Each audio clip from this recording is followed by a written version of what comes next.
Comment en êtes-vous venu au livre audio, d'abord pour Audiolib et ensuite pour VDB? Déjà, moi, je suis un comédien issu du Conservatoire national supérieur d'art dramatique, comme on dit. Oui. Et en 88, ça remonte, on m'a proposé de faire des voix de pub. Et à l'époque, je savais même pas que c'était les comédiens qui faisaient ça. Donc, je suis entré dans la voix comme ça. Après, j'ai fait beaucoup de radio, des fictions pour France Inter, France Culture, etc. Et puis de fil en aiguille, tout ce qui est dans le domaine de la voix est devenu plus important dans mon profil de carrière. Et voilà, j'ai mené parallèlement des tournages télé, un petit peu cinéma, des pièces de théâtre, avec des activités de studio d'enregistrement. Comme il est toujours bon d'avoir plusieurs cordes à son arc, en rajouter encore une de plus, c'était intéressant. Donc quand j'ai entendu parler des livres audio, j'ai contacté plusieurs éditeurs, dont 2 qui m'ont répondu, Audiolib et VDB. J'ai commencé il n'y a pas très longtemps. J'ai commencé en novembre, je crois, 2011. Et je crois que le premier, c'était Le Passager. C'était Le Passager de Jean-Christophe Granger. J'ai recensé votre voxographie livre audio, il y en a 7, je crois. Il y en a 8 maintenant. Ah, il y en a 8, avec Fleur de Tonnerre ou... Il y en a 2 qui ne sont pas encore sortis. Il y a Fleur de Tonnerre, qui devrait sortir incessamment. En mai. Oui, et le Livre des âmes. Des âmes. La suite du Livre des morts enregistré en 2000. Pour VDB. C'est Will, en fait, qu'on retrouve. Voilà, je suis Will et puis le narrateur, comme pour le premier opus. Comment préparez-vous un livre enregistré? Alors, le Jean-Christophe Granger, qui était mon premier, je l'avais pas du tout préparé. Il y avait 750 pages et je l'avais même pas lu avant. Et vous l'avez très bien joué, donc bravo. Merci, c'est gentil. C'est quelque chose que j'ai pas recommencé depuis. Évidemment, j'étais pas tout à fait conscient des petits pièges qui pouvaient se poser. Et par exemple, on a un personnage qui arrive à la page 100. On se dit, bon, bah, c'est un petit personnage, tiens, on va l'improviser comme ça. L'ennui, c'est que s'il revient à la page 400, on se souvient plus de ce qu'on avait fait à la page 100 pour ce même personnage. Donc, ça risque de poser des problèmes. Voilà, dans l'idée, je voulais... c'est pareil, j'enregistre pas mal de commentaires pour des documentaires et tout. Je les lis absolument jamais avant. Mais là, on a plus de temps pour les documentaires. Pour les préparer. Voilà, il n'y a pas de personnage, c'est beaucoup plus simple. J'aime bien être frais pour découvrir et faire confiance à l'auteur ou à l'inspiration, on va dire, enfin se mettre un petit peu en danger pour essayer de pas ronronner, parce qu'en général c'est comme quand on passe un casting pour la télé ou pour n'importe quoi, où on a trop travaillé ou on n'a pas assez travaillé. C'est souvent entre les deux. Quand on se met à travailler, il faut vraiment travailler beaucoup. Ou alors pas du tout travailler pour avoir cette espèce de fraîcheur, voilà, dans laquelle on peut se tromper, mais si on se trompe, bon, on recommence. Mais quand on est un petit peu à mi-chemin entre les deux, il y a quelque chose qui manque de spontanéité. La spontanéité peut revenir après beaucoup de travail. Et donc je me disais, bon bah là, faisons ça comme j'ai l'habitude de faire, avec des voix de pub, avec des documentaires, etc. Ne lisons pas avant, jetons-nous dedans, et puis voyons. Alors après, comme j'ai enregistré pour VDB, là j'étais obligé, en plus de lire les livres avant, comme ça se fait à plusieurs voix. Alors au début, je me disais, mais comment ça marche? Ah oui, ça c'est une voix féminine, ou la narration est plus d'un point de vue féminin, donc c'est pas pour moi. Par contre, là, ça doit être moi qui reprends, a priori. Là, c'est un personnage masculin, donc c'est moi. Et donc, on est obligé de faire des petits traits dans la marge, voilà, pour... Des légendes. Certains livres vous ont-ils obligé à jouer d'une manière à laquelle vous n'auriez pas songé? Ça fait un petit peu partie du principe dont je vous parlais, d'essayer d'être surpris aussi par ce qu'on lit, c'est-à-dire préparer un petit peu. Maintenant, c'est ce que je fais, hein, le dernier Jean Telet là que j'ai fait avec Audiolib, donc tout seul pour toute la narration et tous les personnages, je l'ai quand même lu avant et j'ai bien fait. Ça vous surprend tout le temps, en fait. Certains personnages, je les prépare évidemment parce qu'il ne faut pas qu'ils se ressemblent. Je me dis, tiens, celui-là, il va avoir une voix plus grave. Tiens, celui-là, il va parler d'une voix plus nasillarde. Tiens, celui-là, il va parler d'une manière carrée, l'autre d'une manière hachée, l'autre d'une manière essoufflée, etc. Voilà, soit c'est précisé par l'auteur, Et donc, et parfois l'auteur le précise 30 pages après que le personnage ait commencé à parler. Donc c'est bien aussi d'avoir lu avant. Préparé, oui. Soit c'est pas précisé, mais il faut quand même, il faut diversifier et différencier les personnages pour que l'auditeur s'y retrouve. Oui, et c'est vrai que dans le livre des morts, vous arrivez très bien à faire le personnage de Peter, là, qui est très effacé, très timide, qui en fait finit par devenir une saleté parce que tout le monde est méchant avec lui. Et vous le faites très bien, comme il est tout timide. Comment préférez-vous jouer un personnage qui a un accent étranger? Est-ce que vous voulez faire l'accent ou pas? J'essaie, et parfois je devrais pas. J'essaie, mais il faut se méfier avec ce genre de choses. Pourquoi vous faites référence à quelque chose de particulier? Pas forcément vous. Justement, je trouve que vous, ça va, mais en général, je trouve qu'il faut pas trop le faire et que certains comédiens le font trop. Donc maintenant, je demande l'opinion des comédiens. Oui. Éventuellement, si c'est indispensable, il faut le colorer, mais effectivement, il ne faut pas prétendre avoir l'accent pile poil. En plus, à la longue, si le personnage parle beaucoup, ça serait absolument lassant. Si c'est pas parfaitement fait ou si c'est trop marqué, ça pourrait être très lassant, très systématique pour l'auditeur.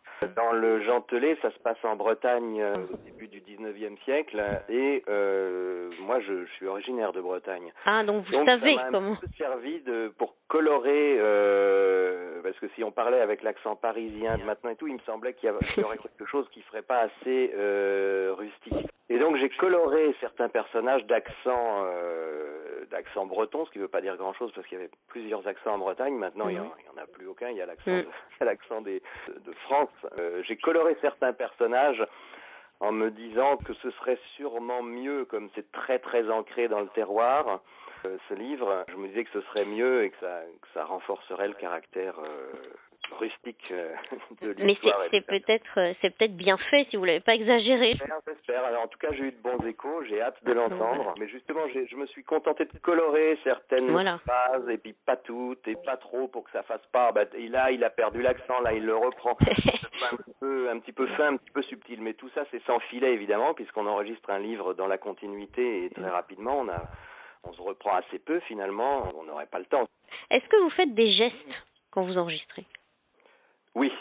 Je fais des gestes à tel point, alors ça peut peut-être vous servir d'anecdote amusante, mais à tel point que parfois, justement, ça s'entend. Si on a il faut toujours enregistrer avec des vêtements qui font pas de bruit quand on sinon le micro capte le bruit et là forcément il faut refaire la phrase. Ou alors la chaise grince. Tous les studios n'ont pas des chaises qui ne grincent pas, donc il faut faire attention. Je m'adresse d'ailleurs aux propriétaires de studios. C'est bien d'avoir des chaises qui ne grincent pas, parce que comme ça au moins on peut se sentir plus libre pour l'interprétation. Pour faire des gestes. Oui. Vous enregistrez pour VDB avec différentes comédiennes, ou au moins avec 2 ou 3, je pense.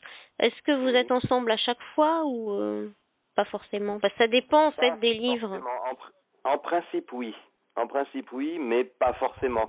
Si la comédienne a, par exemple, peu de choses à faire et que ça peut lui permettre de partir plus vite, on enregistre d'abord ses phrases ou d'abord les passages où on est ensemble et je termine tout seul. Mais parfois, uniquement des phrases, oui, et puis après, ça donne un petit peu plus de travail au monteur du son pour recaser les phrases enregistrées précédemment au bon endroit. Ça peut arriver, mais c'est pas la règle. C'est peut-être plus pratique d'être ensemble, en fait. C'est plus sympathique, c'est plus pratique, éventuellement on peut plus facilement se répondre. Personnellement, je trouve pas ça d'une importance capitale, mais voilà, c'est plus agréable. Justement, est-ce que vous avez développé une complicité particulière avec l'une ou l'autre des comédiennes avec qui vous avez enregistré? Plus ou moins avec toutes, oui, elles sont toutes très sympathiques. Vous les connaissiez avant ou pas? Parce que des fois on se croise, donc... Pas du tout. Souvent dans le milieu de la voix, les gens se connaissent pas parce que souvent ils enregistrent seuls, pas forcément les livres, puisque chez VDB les gens se rencontrent quand même un minimum. Et encore, je vous dis, pas forcément tous les comédiens d'un même livre, mais au moins un minimum. Mais Audiolib, on est tout seul. Dans la pub, on est souvent tout seul. Dans le documentaire, on est tout seul. Ou alors, si on fait des voice-overs sur un personnage qui parle, on se voit successivement. On se croise quand l'un termine, l'autre arrive. Donc, c'est un petit peu court pour permettre de créer des liens. Oui. Mais à VDB, oui, puisque comme on est en province, là, du coup, éventuellement, on a nos soirées pour aller boire un verre ou c'est chouette. ensemble. Vous avez enregistré La Sirène. Comme c'est un tome 5, avez-vous lu un autre tome avant afin de mieux cerner les personnages? Non, absolument pas. Non, non, mais je pense que l'auteur indique suffisamment bien les personnages. En tout cas, le producteur avec qui j'ai enregistré ça me disait que j'étais à peu près dans les clous des gens qui avaient enregistré les personnages avant. Mais j'ai pas fait exprès, c'est sûrement que l'auteur a du talent, il suffisait de le suivre. Ouais, sûrement, parce que je me dis, mince, il y a déjà eu 2 voix sur cette série, ils mettent une 3e voix. Ben si, en fait, c'est bien passé. Bon, bah très bien, donc, très bien. Vous savez pas si vous allez faire le 7? Je ne sais pas si c'est prévu. Pour Fleur de tonnerre, alors comme je ne l'ai pas lu, vous allez peut-être me dire que ma question est stupide. Comme il s'agit du parcours apparemment d'une femme, comment expliquez-vous que l'éditeur ait choisi de faire lire le roman par un homme? L'auteur est un homme. Et oui, c'est lui en fait qui retrace le parcours. Oui, le personnage de Fleur de tonnerre parle, mais ce qui est le plus important, si je me souviens bien, en volume, c'est quand même la narration, et c'est pas du tout le personnage principal qui narre l'histoire, c'est l'auteur qui parle. Y a-t-il des livres en préparation? Pas pour l'instant. Cette activité nécessite-t-elle beaucoup de déplacements, puisqu'en fait vous êtes entre 2 éditeurs? Oh ben, tout ce qui est audiolib, ça nécessite très peu de déplacements, en tout cas pas plus que quoi que ce soit d'autre, puisque tout se fait sur Paris. Et VDB, bien sûr, oui, puisqu'on enregistre près de Carpentras. Ça va, c'est un peu fatigant, Non, on en prend l'habitude. La première fois, bah oui, si on veut commencer à travailler suffisamment tôt le matin et ne pas forcément arriver la veille, ça nécessite de prendre un train aux aurores. Et donc, effectivement, on peut être un petit peu, pas forcément fatigué, mais abruti par le voyage. Mais finalement, on se met vite dans le livre. Je sais pas, c'est un métier. Une fois qu'on commence à lire... on est parti dedans. Fatigué, pas fatigué ou quoi que ce soit, voilà, on est parti dedans. Je suppose qu'un maître nageur qui doit plonger dans une piscine le matin sans être forcément très en forme, dès qu'il est dans l'eau, il retrouve ses automatismes. Aimeriez-vous enregistrer pour d'autres éditeurs? Bien sûr, j'ai prévu d'ailleurs d'en contacter quelques-uns. Alors Telem, je les ai déjà contactés, j'ai un ami qui avait enregistré déjà avec eux, j'avais envoyé quelques petits extraits, j'ai eu une personne qui m'a rappelé pour m'en demander d'autres, donc je me suis dit que ça avait dû les intéresser, et pour l'instant j'ai pas eu de nouvelles. Bon, ben on verra, peut-être que dans les prochaines collections on vous entendra. Voilà, espérons-le. Y a-t-il un ou plusieurs livres que vous aimeriez enregistrer? Très certainement, mais alors des titres comme ça, ça vous vient pas. Je suis en train de lire le Joël Dicker, La vérité sur Harry Kébert. Donc forcément, j'aimerais bien l'enregistrer puisque je l'aurais déjà lu avant, j'aurais pas. Oui, voilà, il n'y a pas de préparation. Il y a d'autres livres comme ça que j'aimerais, parce que les livres que j'enregistre en général, c'est pas les livres que je lis dans la vie. Eh oui, on vous les propose et vous prenez. Oui, je me dis c'est bien, ça me fait lire des livres que j'aurais pas lus autrement, mais j'aimerais bien lire aussi des livres qui correspondent à ce que je lis dans la vie. Je suis sensible au style, j'aime bien l'auteur et que ce soit pas uniquement l'histoire qui ait un intérêt, mais également une certaine chatte. Et puis ça aide le comédien. Tout d'un coup, si l'écriture a une personnalité, il n'a plus qu'à surfer dessus s'il a réussi à la repérer et du coup ça l'aide, ça le porte. Écoutez-vous des livres? Non, pas du tout. Non. J'ai déjà du mal à écouter les miens, je me force. Mais non, j'ai pas le temps. Est-ce que vous envisagez de faire de l'audio-description? Bon, pourquoi pas, il faut s'intéresser à tout. J'ai vu aussi que vous faisiez des feuilletons radiophoniques. Lors de feuilletons radiophoniques, les comédiens sont-ils toujours ensemble? Oui. Est-ce que les bruits sont insérés au montage ou est-ce que tout est enregistré dans la foulée? Il y a un bruiteur sur place, à Radio France, il y a un bruiteur sur place et souvent, très très souvent, c'est en même temps, oui. Il est vraiment comme un personnage à part entière. Donc il faut qu'il soit ric-rac sur les voix? Oui, mais ils sont très très forts. Ah oui, ils doivent être très forts, oui, effectivement. Ouais. Faites-vous particulièrement attention à votre voix dans la vie de tous les jours? Non, pas dans la vie de tous les jours. Mais à force de travailler avec la voix, j'ai l'impression qu'elle évolue, effectivement. Après, ça dépend des jours, mais je trouve qu'elle prend du grain petit à petit. Avant, j'avais une voix plutôt beaucoup plus jeune que mon âge et petit à petit, je pense que la voix rattrape mon âge. Malheureusement. Mais non, pas malheureusement, c'est bien. Moi, je préfère Oui. ma voix quand elle est un petit peu grave. Sinon, moi, je me chope toujours des gros coups de complexe quand je me trouve face à quelqu'un qui a une voix très très grave. Je me dis, oh, qu'est-ce que j'aimerais avoir la même. Oh bah elle est bien, elle est grave quand même. J'essaye de travailler dessus. Je parle pas trop fort comme ça. Elle est beaucoup plus grave quand c'est près du micro. Comptez-vous créer un site internet afin d'être plus visible, surtout avec toutes les activités que vous avez? Oui, c'est au programme. C'est au programme. Je n'ai pas encore commencé à me pencher sérieusement sur la question. Mais il faut que je le fasse absolument, ouais. Quels sont vos centres d'intérêt? Évidemment, mes centres d'intérêt principaux, ce sont les différentes facettes de mon métier, donc de mes métiers. Il y a beaucoup de métiers chez les comédiens. Et c'est bien d'être un petit peu présent partout parce que ça permet de voir différents aspects. C'est assez passionnant. J'ai même réalisé aussi un court-métrage. Ça m'a permis de beaucoup mieux comprendre les aspects de production, les problèmes du réalisateur. Ça m'a beaucoup décontracté aussi comme comédien devant la caméra parce que je connais beaucoup mieux le travail du réalisateur depuis.